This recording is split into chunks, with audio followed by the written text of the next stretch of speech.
하나님 말씀은 고린도전서 9장 24절부터 27절까지 말씀, 신약성경 274페이지 고린도전서 9장 24절부터 27절까지의 말씀입니다. 운동장에서 다름질하는 자들이 다 달릴지라도 오직 상을 받는 사람은 한 사람인 줄을 너희가 알지 못하느냐? 너희도 상을 받도록 이와 같이 다름질하라.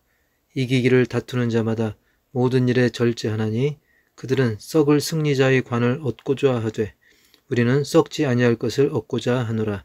그러므로 나는 다름질하기를 향방 없는 것 같이 아니하고 싸우기를 허공을 치는 것 같이 아니하며 내가 내 몸을 쳐 복종하게 함은 내가 남에게 전파한 후에 자신이 도리어 버림을 당할까 두려워함이로다. 아멘. 이 시간은 이기는 전쟁이란 제목으로 말씀의 은혜를 함께 하겠습니다. 인생은 여러 가지로 비유를 하지요. 항해로 비유하기도 하고 나그네 길 등등 여러 가지로 비유하는데 또 하나 빼놓을 수 없는 그런 비유가 있습니다. 요즘 더 와닿는 비유가 있는데 바로 전쟁이죠. 그야말로 이 세상은 전쟁 같은 세상입니다. 저마다 성공을 위해, 행복을 위해 전쟁하듯 공부하고 전쟁하듯 일하고 전쟁하듯 운동하고 이렇듯 전쟁 같은 인생에서 승리하려고 안간힘을 쓰기도 하고 어떤 사람은 지치고 낭망해서 포기인 상태를 경험하는 경우도 있습니다. 우리 믿음의 사람들 또한 이런 전쟁과도 같은 이런 세상 속에서 살고 있기 때문에 기왕이면 이런 전쟁에서 승리하고 성공한다면 그 또한 교회를 잘 섬기고 전도하는 데 도움이 될 수도 있기 때문에 그런 차원에서는 기도하며 나름대로 열심을 낼 필요도 있습니다. 그런데 이렇게 세상 전쟁에서의 경쟁과 승리보다 더 중요한 것이 있습니다. 우선순위를 둬야 하는 것이 있다는 것이죠. 그것은 바로 영적 전쟁에서 승리하는 것입니다. 세상 전쟁, 세상 경쟁에서 이기고 성공해도 영혼을 뺏겨버리면 전부 다 잃는 것이기 때문에 그런 것입니다. 고로 전쟁 중에서도 가장 중요한 영적 전쟁에서 승리하려면 어떻게 해야 되겠습니까? 첫째, 자신과의 싸움에서 이겨야 됩니다. 잠언 16장 32절 보면 노하기를 더디하는 자는 용사보다 낫고 자기의 마음을 다스리는 자는 성을 빼앗는 자보다 나으니라. 아멘. 즉 외부의 적보다 더 무서운 게 내부의 적이죠. 그런데 내부 중에서도 가장 가까운 내부, 가장 내 마음 중심에 있는 내부는 바로 내 자신입니다. 나 자신입니다. 자기 마음을 다스리지 못해서 온갖 범죄가 일어나고 심지어 살인까지 일어나지 않습니까? 홧김에 그랬고 술김에 그렇고 그러나 그 누구도 하나님 앞에서 핑계할 수는 없는 것이죠. 사도 바울도 로마서 7장 22절 23절에서 이렇게 고백합니다. 내 속사람으로는 하나님의 법을 즐거워하되 내 지체 속에서 한 다른 법이 내 마음의 법과 싸워 내 지체 속에 있는 죄의 법으로 나를 사로잡는 것을 보는도다. 아멘. 어떻게 보면 현재 우리 심령의 상태를 잘 보여주고 있습니다. 마음으로는 원하는 것 같지만 실제로는 우리가 죄의 법에 헤매고 있는 것이죠. 어떻게 해야 되겠습니까? 바로 답이 있습니다. 고린도전서 9장 25절에 보면 이기기를 다투는 자마다 모든 일에 절제하나니 그들은 썩을 승리자의 관을 얻고자 하되 우리는 썩지 아니할 것을 얻고자 하노라. 아멘. 바로 절제가 답입니다. 내 자신과의 싸움에서 이기는 것입니다. 절제는 성령의 열매입니다. 성령님께 도우심을 간구하여 절제에 성공하면 결국 승리로 이어지는 것이죠. 그래서 고린도전서 9장 27절에서도 내가 내 몸을 쳐 복종하게 함은 내가 남에게 전파한 후에 자신이 도리어 버림을 당할까 두려워함이로다. 아멘. 내가 남에게는 하나님의 말씀을 전파하면서 정작 절제하지 못해가지고 내 스스로는 되레 버림을 당하는 그런 경우를 당할 수도 있기 때문에 내 몸을 쳐서 복종하게 해야 되는 거예요. 바로 성령의 도우심으로 말미암아 절제하는 것이죠. 그렇습니다. 우리가 우리의 잘못된 욕구, 잘못된 의도를 다스려야 되는데 그것을 다스릴 수 있는 것은 바로 나보다도 나를 더 잘 아시고 내 감정까지도 주장하실 수 있는 성령님만이 하실 수 있는 것입니다. 결국 말씀과 기도 가운데 도와주시는 성령님의 인도를 받아야 하는 것입니다. 이것이 우리가 쉬지 말고 기도하며 성령의 검인 말씀을 수시로 공급받아야 될 이유인 것입니다. 이렇게 첫째, 자신과의 싸움에서 이겨야 하는 것입니다. 바로 절제인 것이고 그것은 성령으로 가능한 것이죠. 두 번째로는 고난과의 싸움에서 이겨야 됩니다. 흔히 고난을 마주하게 되면 되게 원망부터 하는 경우가 많죠. 부모 원망, 형제 원망, 남편이 어떻고 아내가 어떻고 가족을 원망하기도 하고 신세 한탄하고 그러다가 나중에 어떻게 됩니까? 하나님까지 원망하는 거예요. 과거에 그 아담과 하와가 그랬던 것처럼. 하지만 믿음의 사람은 현재의 고난에 빠져들기보다는 그 고난 뒤에 숨겨진 하나님의 뜻을 깨달아서 오히려 승리로 역전을 시킵니다. 야곱의 아들 요셉을 보십시오. 요셉은 무려 13년간의 고난을 이겨냈습니다. 그토록 그 긴 시간을 이겨낸 것이죠. 형들의 작당으로 말미암아 하루아침에 노예가 됐고 그나마도 적응할 만하니까 성범죄자로 몰려가지고 오랜 시간 감옥에 갇혀 지냈었던 것입니다. 얼마나 억울했을까요?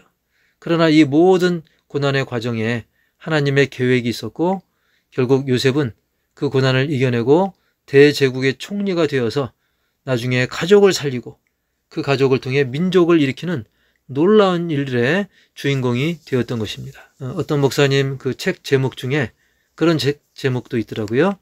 믿는 자에게 현재의 고난은 변장된 축복. 그런 제목의 책이 있는데 성경에도 시편 119편 71절 보면 고난당한 것이 내게 유익이라. 이로 말미암아 내가 주의 율례들을 배우게 되었나이다. 라고 말씀하고 있습니다. 사도 바울 또한 고난을 육체의 가시라고 하면서 바울 자신이 혹이라도 자만에 빠지지 않는데 이 고난이 도움이 되었음을 고백했던 것입니다. 뭔가 안주할 것 같고 뭔가 교만할 것 같을 때 자신의 고난이 마치 가시처럼 자기를 찌르면서 정신이 번쩍 들게 하고 게으름과 나태함에 빠지지 않도록 교만에 빠지지 않도록 고난이 그런 가시 역할을 해주었다는 것이죠. 그렇습니다. 아무리 고난 가운데 있다 할지라도 그 고난 때문에 하나님을 더 의지하게 되고 하나님을 더 부르게 되면 하나님이 그 부르짖음을 들으시고 건져주시고 이를 통해서 하나님은 영광 받으신다는 것입니다. 그래서 시편 50편 15절에 환난 날에 나를 부르라. 내가 너를 건지리니 내가 나를 영화롭게 하리로다. 이렇게 말씀하고 있는 것입니다. 우리가 몸에 근육이 생기는 원리를 보면 이 근육에 상처가 나면 그것이 아물어지면서 더 근육이 두꺼워지고 더 단단해지고 더 힘이 생기는 것입니다. 마찬가지로 고난은 우리를 더 강하게 하고 더 풍성한 은혜를 누리게 해주시는 것입니다. 반대로 고난 없이 편하게만 해서는 마치 온실 속의 화초처럼 환경이 바뀌면 한순간에 무너지고 마는 거예요. 마치 편하게 자란 재벌 자식들, 마마보이, 그들이 한순간에 외부의 고난이나 환경 변화에 한순간에 와르르 무너져 버리고 마는 것입니다. 고로 우리는 내게 닥쳐오는 고난을 두려워하지 말고 오히려 사막에 핀 아름다운 백화파처럼 악조건 속에서도 고난을 복의 징검다리 삼는 그런 믿음으로 승리하시길 바랍니다. 이렇게 두 번째로 고난과의 싸움에서 승리해야 되는 것이고요. 세 번째로는 마귀와의 싸움에서 승리하자는 것입니다.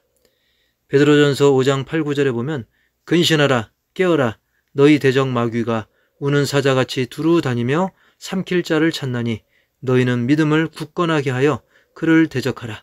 이는 세상에 있는 너희 형제들도 동일한 고난을 당하는 줄을 알미라. 아멘. 이 말씀처럼 마귀는 굶주린 사자처럼 두루 다니면서 부지런히 삼킬 자를 찾아다닙니다. 게다가 이 마귀는 속임수도 능합니다.